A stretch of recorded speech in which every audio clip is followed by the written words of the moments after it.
Bonsoir à tous et bienvenue si vous nous rejoignez à l'instant. Comme convenu, nous nous retrouvons en direct de cette esplanade des Invalides. Alors vous ne le voyez pas forcément derrière moi, c'est le petit côté, c'est le côté de l'arrivée d'un des trois cortèges.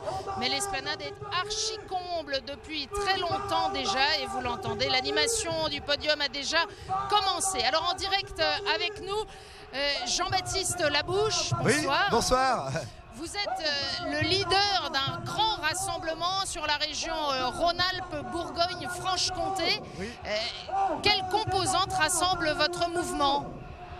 Alors, notre mouvement rassemble une très grande diversité de personnes, puisque nous avons à la fois les associations historiques, comme les AFC, comme des associations que l'on connaît bien, et puis de nouvelles associations qui ont été créées. La nôtre, En Marche pour l'Enfance, une association qui s'appelle Cosette et Gavroche, et enfin de nouveaux collectifs comme les Musulmans pour l'Enfance qui sont partis de Lyon, et aujourd'hui nous sommes en train de créer les Enseignants pour l'Enfance pour combattre la théorie du genre. Donc on retrouve là toutes les générations en plus, des plus jeunes aux plus anciens, avec une grande diversité associative. Alors c'est un bel exemple de la diversité des composantes qui se mobilisent sur cette question de la famille, du mariage, de la filiation. En même temps, on voit bien du côté des organisateurs, c'est parfois difficile au plan national quand il y a un mouvement avec des composantes aussi disparates. Est-ce que les incompréhensions entre tel et tel organisateur, c'est grave à vos yeux ou pas? Non, parce que dans un mouvement aussi large que le nôtre, il est tout à fait naturel et logique qu'il puisse y avoir des réglages. On le retrouve dans le monde de l'entreprise, on le retrouve dans le monde associatif. Ce qui est important, c'est d'aller plus loin, de s'expliquer, de trouver les solutions. Et vous le voyez encore aujourd'hui, on y arrive. Donc si on y est arrivé depuis 8 mois, on y arrivera encore après. J'ai toujours bon espoir et je regarde toujours à l'horizon. Alors aujourd'hui, une fois de plus pour cette manifestation nationale, vous êtes venus à Paris, vous étiez très nombreux à venir de votre région et des autres régions de France. C'est un véritable effort pour ceux qui viennent. Ah oui, c'est un véritable effort, puisque d'abord c'est une question de budget. Et puis en plus on vient de loin, nous on vient de Lyon, mais il y a des gens qui viennent de PACA, du sud-ouest. Donc effectivement, ça démontre là encore une fois la très grande conviction des manifestants et leur envie de se faire entendre. Donc effectivement, on vient de loin, mais ça vaut le coup et cette cause le mérite. Vous avez marché dans l'un des trois cortèges de la journée. Qu'est-ce que vous pouvez nous dire de l'ambiance, de ce que vous avez vécu au cours de ce temps de marche? L'ambiance, moi je trouve qu'aujourd'hui on a une grande famille. On finit par tous se connaître ou se reconnaître, même lorsqu'on ne s'était jamais vu. Et je trouve qu'il y a beaucoup de fraternité, beaucoup de générosité, beaucoup de paix aussi les uns par rapport aux autres. Et j'en veux pour preuve que pour la 3e grande manifestation populaire, les choses se sont encore une fois passées dans un esprit républicain, un esprit pacifique, avec toujours la même détermination. Donc une grande joie d'être là aujourd'hui. Merci infiniment de nous avoir rejoint, Jean-Baptiste Labouche, et donc bon courage pour tous ces mouvements à organiser aussi dans la région de Lyon, en Bourgogne, en Franche-Comté. Merci d'avoir été sur notre plateau. On se retrouve dans quelques instants avec un autre invité. D'ici là, je vous propose de saisir vous-même un peu de l'ambiance qui règne ici sur l'esplanade des Invalides. Ainsi, bien que nous ne disposions pas de sondage sur ce sujet, notre éloignement de la France, sachez que les Français de l'étranger suivent avec un grand intérêt le débat qui s'est développé depuis 8 mois sur pour contrer les méfaits de la loi Taubira. Bien entendu, cela se fera dans le respect de l'ordre républicain. Malgré les réserves et la discrétion auxquelles nous sommes tenus à cause de notre statut d'étranger, nous avons manifesté notre opposition à ce projet de loi dans le monde entier en organisant des rassemblements devant nos ambassades, ou encore en manifestant comme à Londres ou à Rome, ou encore à Matera en Italie, où nous avons créé le premier rassemblement européen contre la loi Taubira. Plus modestement, mais avec détermination, dans de nombreuses villes comme Sydney en Australie, ou encore à Bonn ou à Hambourg en Allemagne, à Beyrouth, à Djibouti, à Jérusalem, et bien sûr à Bruxelles, comme vous autres en France, nous avons essayé d'empêcher que ce projet devienne la loi de la République. Ainsi, bien que nous ne disposions pas de sondage sur ce sujet, je crois pouvoir vous affirmer que les Français de l'étranger sont et resteront à l'unisson des Voilà, Français. alors nous nous retrouvons maintenant avec un autre invité qui nous a rejoint, Monsieur Brunet, bonsoir. Bonsoir. Merci d'être avec nous. Vous êtes à la tête du collectif des professionnels pour l'enfance. Quel est le souci des professionnels de l'enfance dans cette mobilisation ? Comme le nom l'indique, dans notre association, c'est l'enfant. Nous nous positionnons clairement depuis le début sur la problématique des enfants et des conséquences de ce projet de loi sur leur développement psychologique, psychique. Et voilà, et on estime qu'il y a des conséquences qui sont très graves derrière ça, dans la déstructuration de la construction de l'enfant. Est-ce que vous constatez du côté des professionnels de l'enfance une mobilisation qui évolue? Est-ce qu'elle continue cette mobilisation bien que la loi soit désormais promulguée? Alors effectivement, elle évolue et tout particulièrement, je sens beaucoup de professionnels de l'enfance et particulièrement des enseignants très inquiets de cette théorie du genre, du gender, ce mot qu'on utilise pour simplifier, parce qu'il nous semble que ça, comme l'a dit Christiane Taubira, c'est vraiment un changement de civilisation qui est en train de s'opérer. Ça va se faire par l'école et par les enseignants, comme l'a dit Vincent Payon. Et comme on voit déjà le projet, l'amendement qui a été passé à l'Assemblée nationale, disant qu'il fallait que l'école assure les conditions d'une égalité de genre. Donc évidemment, ça interroge beaucoup. Qu'est-ce qu'il y a derrière ça? Et nous sommes très inquiets. Beaucoup d'enseignants sont très inquiets. Ça veut dire que vous vous interrogez sur ce qui pourrait être intégré dans les programmes scolaires à destination des enfants du primaire en particulier, qui puissent déconstruire les repères de la complémentarité homme-femme? Voilà, c'est exactement ça. C'est-à-dire que, et ça a déjà commencé, le SNUIPP FSU a déjà fait sortir un document pour lutter contre l'homophobie et dans lequel c'est une véritable avancée de l'idéologie du genre et donc qui explique comment déconstruire la construction homme-femme pour passer au genre, pour faire accepter ce qui nous paraît difficilement acceptable à partir d'albums pour les enfants, de séances qui sont proposées dès la maternelle, parce qu'évidemment quand on le fait avec les enfants, c'est facile, c'est simple, les enfants vont accepter ce qu'on leur dira à l'école. Pourtant, on voit bien, notamment dans ces documents qui commencent à sortir, qui sont préparés, je pense à un document de certains syndicats d'enseignants notamment, on voit bien que la réaction instinctive des enfants, elle est assez naturelle, j'allais dire. Justement, c'est bien fait pour ça, c'est parce que comme la réaction est instinctive et naturelle, et ben c'est cette réaction-là qu'il faut modifier en avançant des arguments et en disant et en présentant comme normal des choses qui jusqu'à présent ne l'étaient pas. Et je crois que c'est ça qui interroge beaucoup, jusqu'où peut-on aller dans cette nouvelle normalité. Alors il y a des choses qu'il faut faire évoluer sur les stéréotypes entre les filles et les garçons, il y a plein de choses qu'il faut faire évoluer, mais faut-il pour autant couper complètement le biologique? Est-ce qu'il faut que l'enfant soit éduqué totalement dans une illusion qui laisse entendre que le biologique n'a rien à voir dans la construction sexuée de la personne? Qu'est-ce que vous espérez pour l'avenir, pour les temps qui viennent? Eh bien écoutez, nous allons beaucoup travailler sur justement la richesse homme-femme, la complémentarité homme-femme, et je crois que c'est la seule porte de sortie possible dans ce débat de société qui est très grave parce qu'il brouille énormément et nous sommes bien placés pour savoir que les enfants, quand les repères sont complètement brouillés, eh bien ils sont dans la souffrance. Vous sentez que les professionnels pour l'enfance sont sensibles à cette question? Autrement dit, le mouvement que vous représentez, vous êtes de plus en plus nombreux ou c'est une petite marge qui a conscience de ces enjeux? Alors, autant il y a plusieurs mois et quelques années, puisque notre association a été créée en 2004, nous étions très peu nombreux à être conscients des problèmes que cela soulevait. Mais je peux vous dire qu'aujourd'hui, avec ce projet de loi de Vincent Payon sur le projet de refondation de l'école, particulièrement sur cette question du genre, beaucoup de professionnels de l'enfance vont se mobiliser pour lutter contre cela, oui. Merci beaucoup d'être venu répondre à nos questions. Je vous propose à nouveau de profiter quelques instants de l'atmosphère qui règne sur cette esplanade des Invalides et puis on se retrouve dans quelques instants avec un autre invité. Nous sommes l'avenir, soyons unis et nous l'emporterons. Merci beaucoup, monsieur Raton.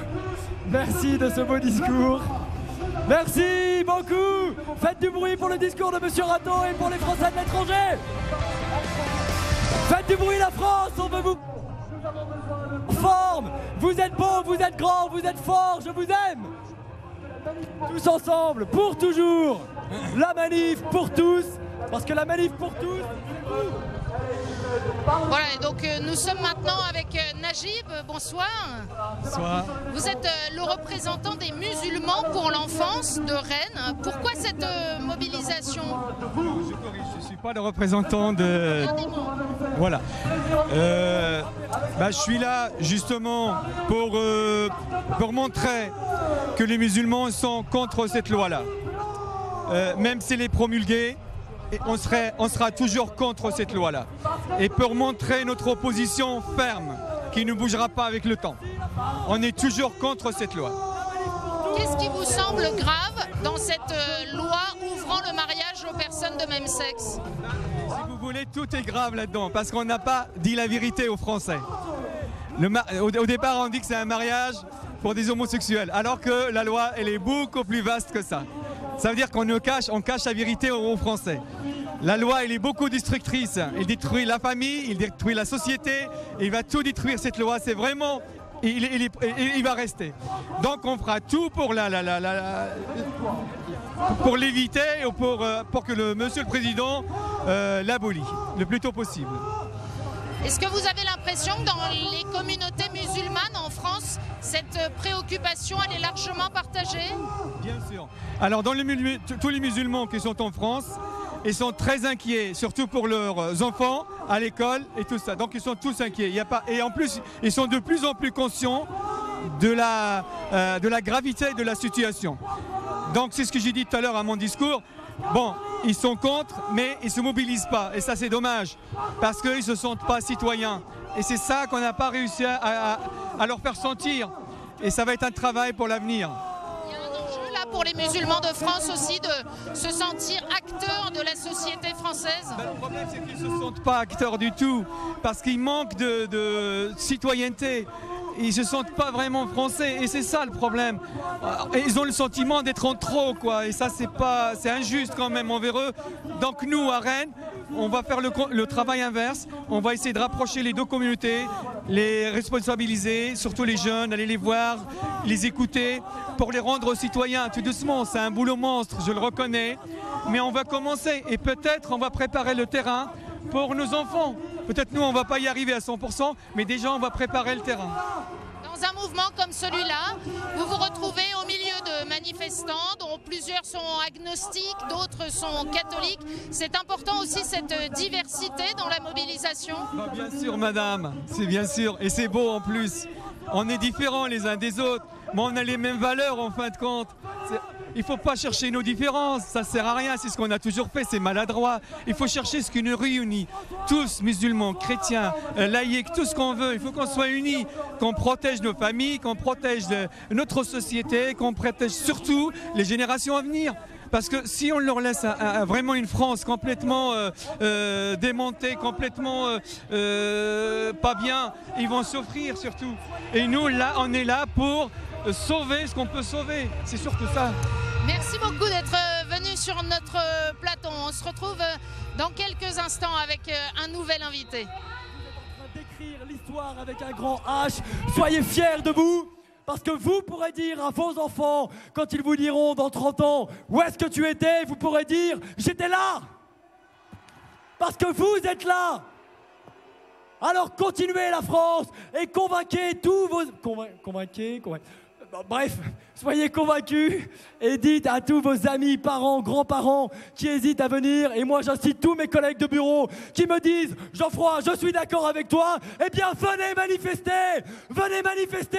ici avec la France. Et j'espère qu'elle m'entend. On va faire Voilà, alors nous nous retrouvons cette fois avec Antoine Renard, président de la Confédération nationale des AFC, les associations familiales catholiques. Bonsoir. Merci de nous avoir rejoints alors que vous êtes attendus sur le podium d'un instant à l'autre. Quelle première impression vous tirez de cette nouvelle journée de mobilisation nationale? C'est une très grande satisfaction parce que les gens sont venus nombreux, toujours de bonne humeur, toujours joyeux. Ce qui est étonnant, c'est qu'au fond, on a perdu. Et en fait, on a l'air d'avoir gagné. Et ça dit quelque chose de long et de profond. C'est-à-dire que, c'est d'ailleurs l'intérêt d'être là aujourd'hui, c'est que, quel que soit l'avis du Conseil constitutionnel, et même si la loi est promulguée, cette loi est mauvaise, on n'en veut pas.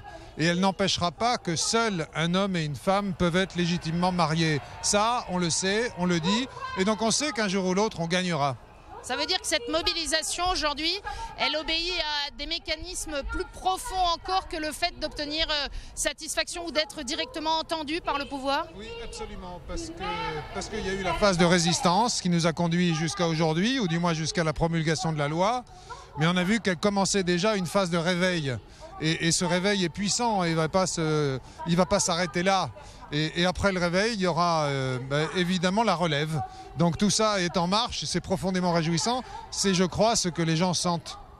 Vous parlez de relève, il y a quelque chose qui est né aussi parallèlement à cette mobilisation de la Manif pour tous, c'est le mouvement des veilleurs, ces jeunes qui viennent pacifiquement écouter des textes, manifester avec leur petite lumière, soir après soir, une mobilisation qui a essaimé dans de très nombreuses villes de France. Quel regard vous portez sur ce mouvement? Je suis très admiratif et très confiant parce que c'est une initiative spontanée.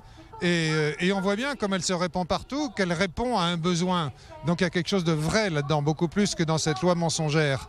Et ce qui est vrai, c'est qu'en effet, ça s'enracine, ça va en profondeur, et donc forcément, ça portera du fruit. C'est vraiment une initiative impressionnante. Il se distingue notamment par un mot d'ordre résolument non violent et pacifiste. On a entendu beaucoup de mises en garde avant le rassemblement d'aujourd'hui sur les risques de dérapage, de violence autour de la manifestation. Comment vous les avez reçus? Comme une turpitude supplémentaire du pouvoir. Je veux dire, M. Valls, c'est vraiment ridicule et il est ridiculisé par l'ampleur de cette manifestation aujourd'hui. Ça ne sert à rien d'essayer de stigmatiser tout ça en menaçant d'initiatives de violence parce que ce n'est pas le cas. Donc je crois que c'est une fois de plus la réaction du pouvoir à ce phénomène sans précédent est mauvaise. Dans une manifestation, forcément, on crie, on tape dans ses mains, on crie un peu sur le podium, ce qui rend les choses aussi un peu difficiles pour nous ce soir. Les esprits peuvent s'échauffer. Pourtant, cette foule, vous maintenez qu'elle n'est pas violente. Bien sûr que non, il suffit de la voir. Non, cette foule n'est pas violente, elle ne veut pas de la violence. Dans la Manif pour tous, tout le monde était invité, sauf la violence. Alors c'est vrai qu'on peut toujours imaginer qu'elle essaye quand même de s'y faufiler, mais je crois que les gens sont très déterminés à ne pas la laisser faire. Antoine Renard, merci d'avoir été avec nous. On se retrouve dans un instant avec un dernier invité pour conclure ce plateau.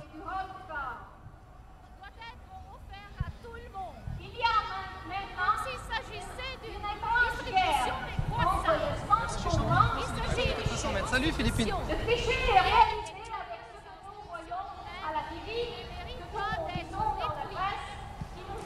Aujourd'hui, ce n'est plus le mariage qui légitimise les enfants, mais les enfants qui légitimisent les nouveaux mariages pour tous. Les enfants qui peuvent être obtenus grâce à des travaux en laboratoire qui ouvrent un nouveau marché et de nouvelles formes d'asservissement des femmes et de leur corps. Voilà, et nous allons terminer ce plateau avec celui qui, depuis le départ, est à la fois l'un des porte-parole, mais aussi l'un des grands inspirateurs de cette mobilisation, Tugdual Derville, délégué général d'Alliance Vita. Bonsoir Tugdual. Bonsoir Philippine et bonsoir aussi à tous les téléspectateurs de KTO qui nous regardent. Qu'est-ce que vous avez dans le cœur ce soir à 18 h après cette mobilisation d'aujourd'hui? J'ai une grande fierté de voir que cette fête des mères a été honorée.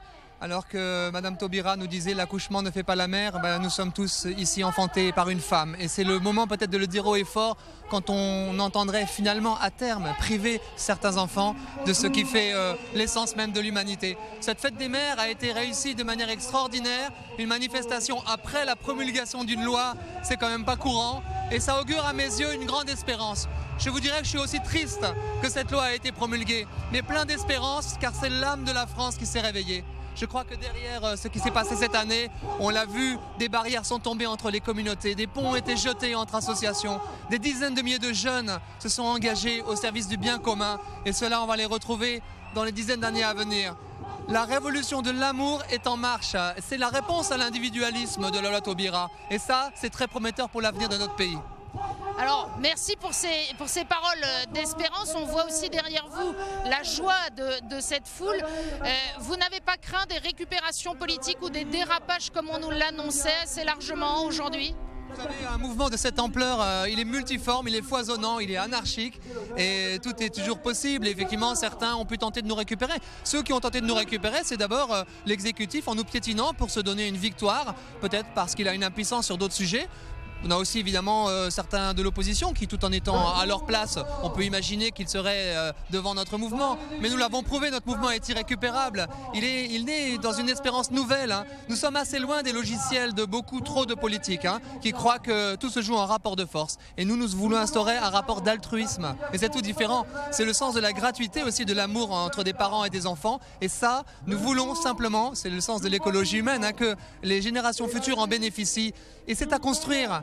Il y a des changements à faire pour moi, comme pour vous, pour nous tous, pour que vraiment le plus fragile ait sa place dans notre société. Et je crois que ce qu'on voit derrière nous promet des lendemains, je ne dirais pas qu'on rasera gratis, mais des lendemains où on va construire cette culture ensemble. On va répondre à la tenaille libérale libertaire qui étouffe l'homme et que la loi du plus fort soit écartée au profit de la protection du plus faible. C'est mon vœu le plus cher et j'y travaillerai.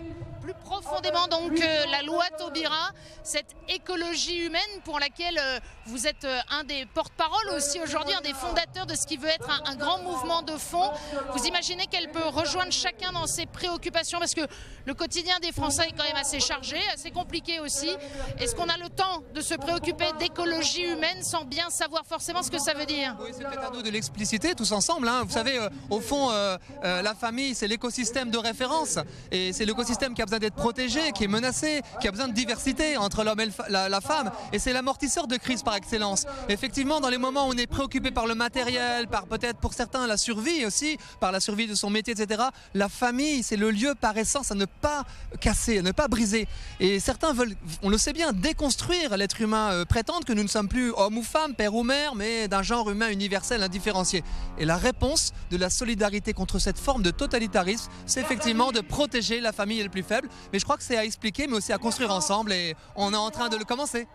Et on continuera à le suivre. Merci Tuc du Alderville de nous avoir rejoints.